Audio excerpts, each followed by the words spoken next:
कारकोट नाग सर्प जब जन्मेजय सर्प यज्ञ करने लगे, थोड़ा ध्यान देना, थोड़ी कथा कारकोट सर्प की है, आपके स्मरण में बैठेगी जरूर, ये पक्का है।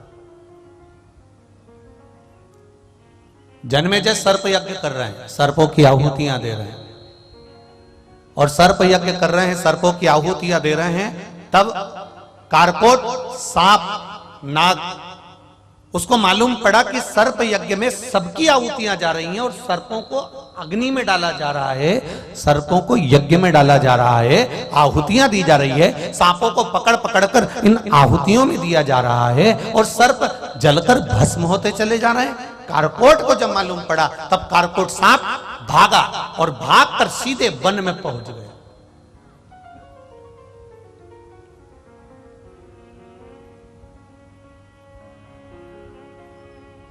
जब कारकोट वन में पहुंचा, अब उसको लगा कि जन्मेजय सर्पों की आहुतियां दे रहे हैं, उसके गुप्तचर आएंगे, सर्प पकड़ेंगे और अग्नि में डाल देंगे।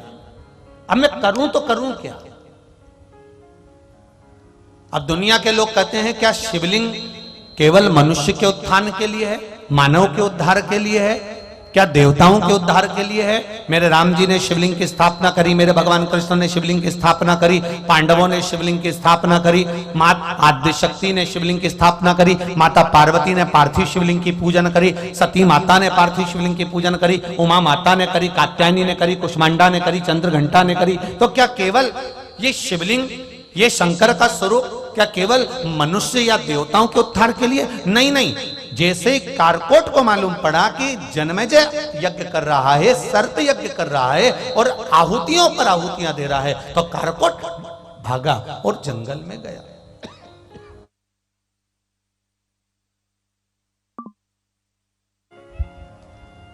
कारकोट भागा और जंगल में गया।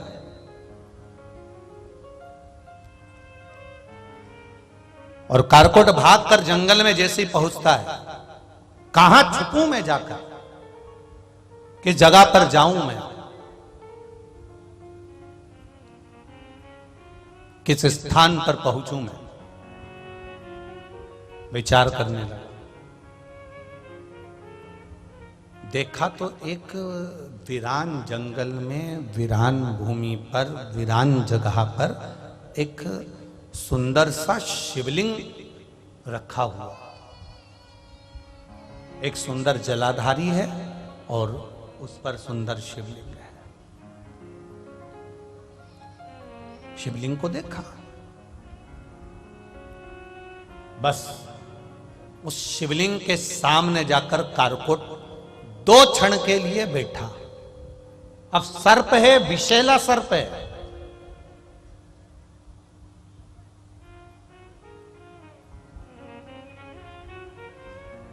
और कोई साधारण सा सर्प नहीं है, यह बड़ा भयंकर विषैला सर्प। इसका काम क्या है? कहा दूसरे सर्प यदि किसी को डसते हैं तो उसके प्राण चले जाते हैं, वो मर जाता है। तक्षक नाग डसे मर जाए, कालिया नाग डसे मर जाए, शेष नाग डसे मर जाए, विषैले से विषैला सर्प अगर किसी को डसता है तो वो मर जाता है। पर कारकोट सर्प की एक बात बड़ी निराली है कि ये जिसको डसता है वो मरता नहीं है, केवल उसका शरीर सड़ने लगता है, उसका शरीर कुरूप हो जाता है, उसका शरीर काला पड़ जाता है और भयंकर उसके शरीर में से गंध आने लगती है, भयंकर शरीर में से ये शरीर बेकार हो जाता है, सड़ने लगता है, बेकार, काला पड़ जाता है, बेकार हो जाता है। अब जब शरीर काला पड़ने लगे, बेकार हो जाए, तो उस मरने वाला व्यक्ति ठीक है कि वो जो शरीर सड़ रहा है वो व्यक्ति ठीक है? बोलो रे जरा, कंजरी वाले बोलो जरा, अच्छे से बोलो, कौन सा शरीर ठीक है? जो सड़ रहा है, गल रहा है, बदबू मार रहा है, जिस शरीर को हाथ लगा और उसमें खड्डा पड़ जाए, चमड़ी सड़ने लगे, बदबू मारने लगे, खाल सड़ने लगे, पानी गिरने लगे शरीर में से, पूरा शरीर बेकार हो रहा है, बदबू मार रहा है और पूरा काला पड़ गया है। तो एक सर्प वो है जो डसता है और व्यक्ति मर जाता है, और एक सर्प वो है जो डसता है और शरीर को सड़ा देता है। तो वो डसने वाला सर्प ठीक है कि ये शरीर को सड़ाने वाला सर्प ठीक है? अरे बोलो जम के बोलो जाए। वो शरीर को जो डस ले और मर जाए वो ठीक। अब ये पड़ा हुआ है, सड़ रहा है, पड़ा हुआ है, बेकार हो गया है, तो उससे मतलब क्या?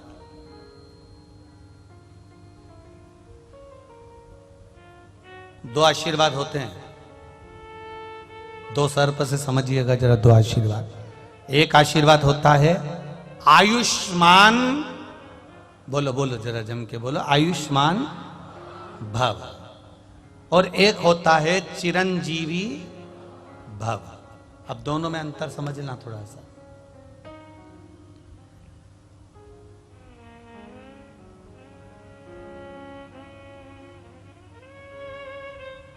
आयुष्मान भव में क्या है? तुम्हारी भगवान खूब खूब लंबी आयु करे। अब भले मुंह में सोफा सेट नहीं,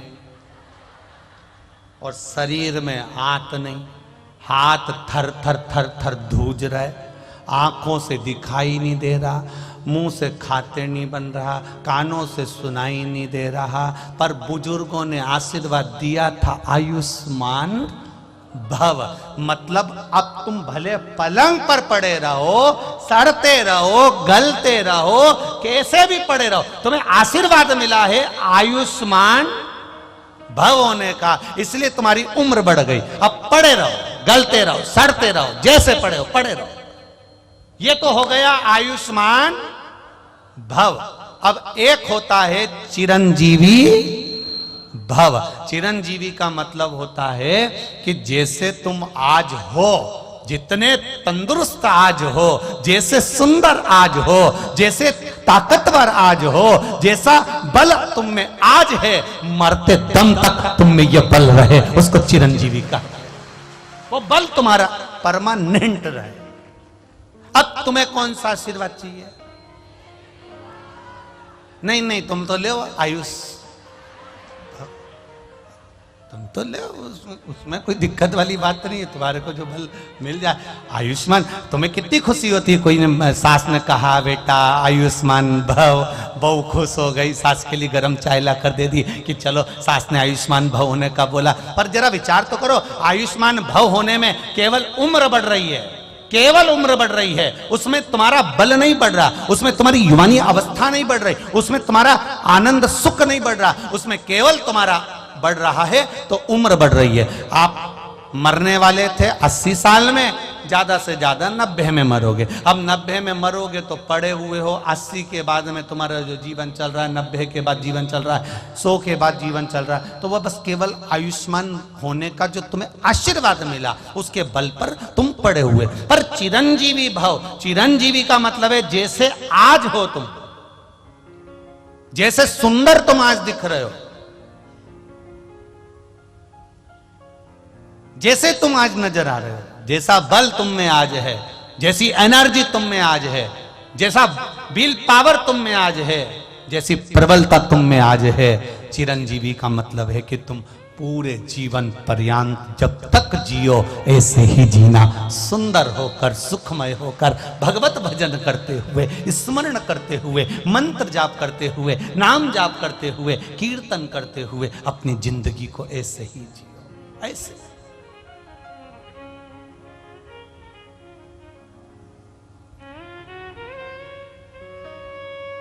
चिरजीवी ऐसे ही रहना।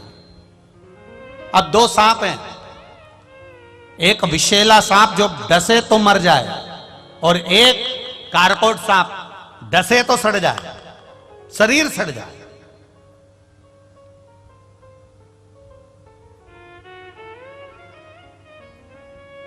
महाराज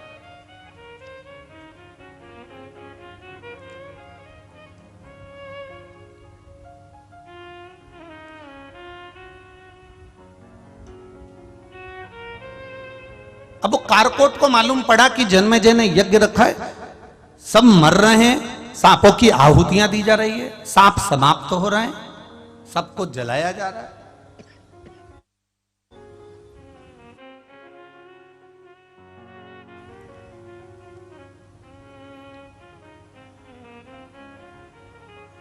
जब उसके स्मरण में आया, शिव जी के सामने, शिवलिंग के सामने जाकर बैठ गया। सामने शिवलिंग है, ये सम्मुख में बैठा है, सम्मुख में। अब बहुत ध्यान देना महाराज जी,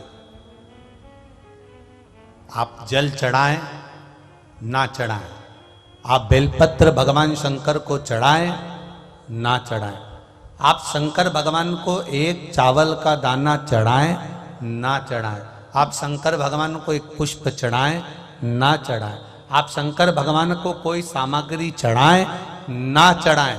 शिव महापुराण की कथा यहां तक कहती है कि आप केवल देव अधिदेव महादेव के सम्मुख में, जहां तुम्हारा मन पड़े, तुम्हारे घर के नजदीक में जो शिवालय हो, उस शिवालय में जाकर केवल शंकर भगवान के सामने ही बैठ जाओगे तो तुम्हारी जिंदगी का सारा दुख अपने आप कट जाएगा।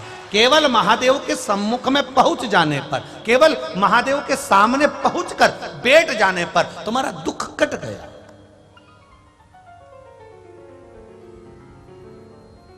कट गया।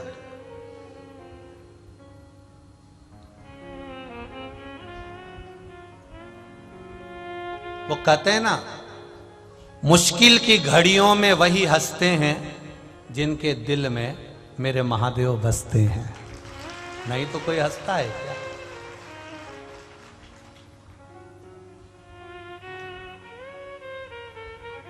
दुख है, संसार में आने के बाद ऐसा कोई नहीं जन्मा जिसके जीवन में कष्ट नहीं आया।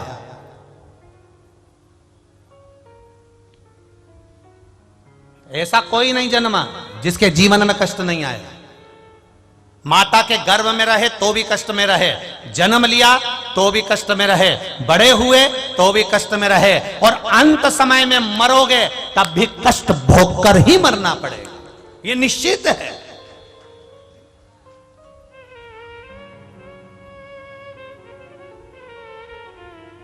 अब इससे बच तो सकते नहीं। एक बार एक महिला का, एक माता का एक पुत्र मर गया, और एक पुत्र, इकलौता पुत्र था, इकलौता, और इकलौता पुत्र उस महिला का मर गया।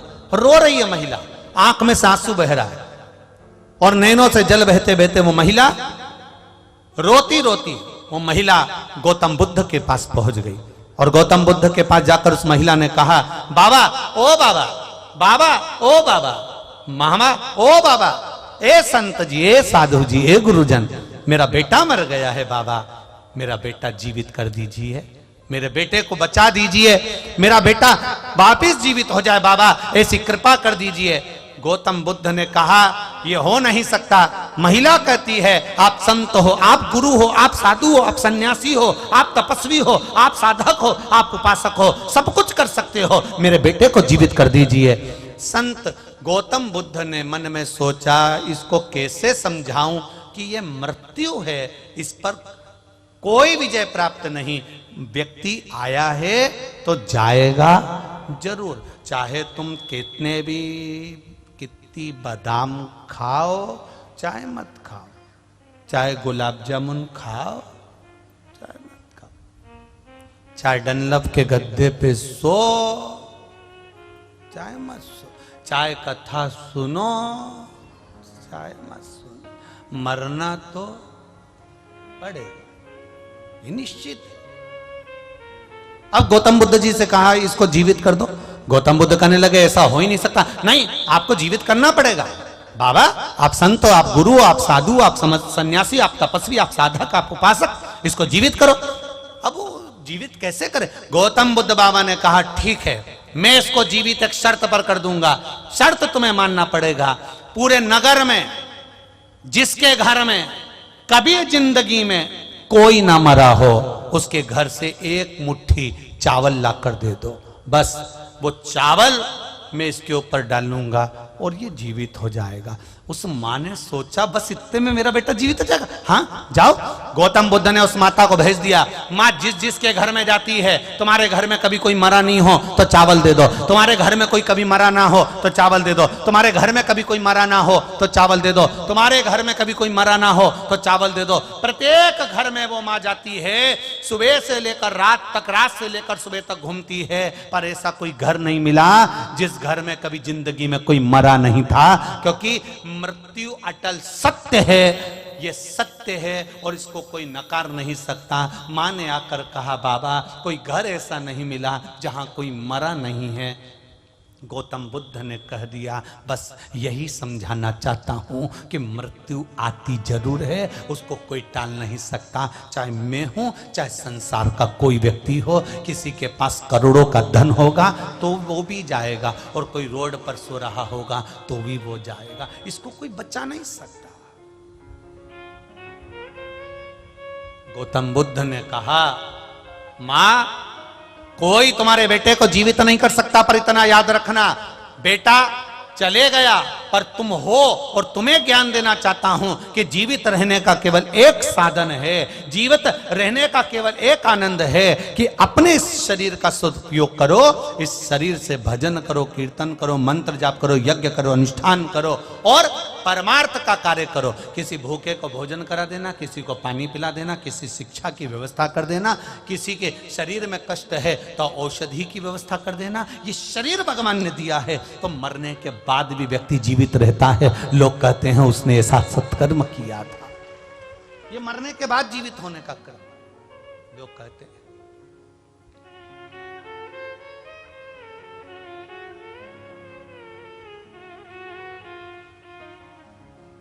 करो भजन।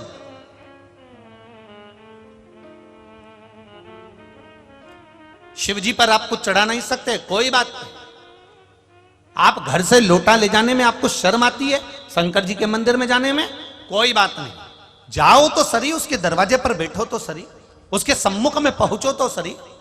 सारी समस्या का हल एक लोटा जल। आप उसके सम्मुख में जाओ, उसके सामने पहुंचो, उसके सम्मुख में पहुंचो, मात्र उसके सामने जाकर बैठ जाओ। जैसे कारकोट नाग, कारकोट सर्प शंकर भगवान के शिवलिंग के सम्मुख में जाकर बैठ जाता है और केवल उसके सामने बैठा है। कारकोट ने एक शब्द नहीं कहा, कारकोट ने कोई पुकारा नहीं भगवान को, महादेव को आवाज नहीं लगाई कारकोट ने। कारकोट केवल शिव के सामने जाकर बैठा हुआ था, सम्मुख में बैठा हुआ था, सामने देख रहा था। उतनी देर में तो मेरे देव अधिदेव महादेव जो सामने आ जाता है, उसके सामने महादेव भी प्रकट हो जाता है। मेरा महादेव प्रकट हो गया, मेरा शिव सम्मुख में आ गया, मेरा शंकर उनके सामने आ गया।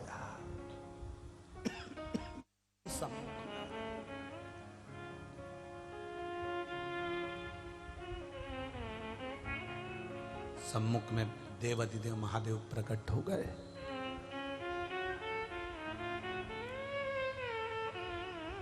कारकोट महादेव को देख रहे हैं, महादेव कारकोट को देख रहे हैं।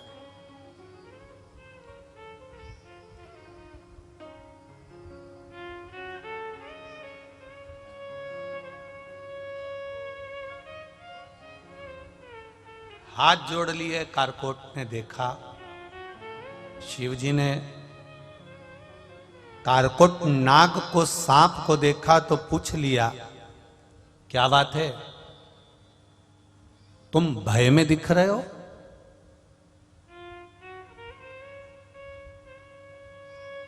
तुम्हें भय नजर आ रहा है?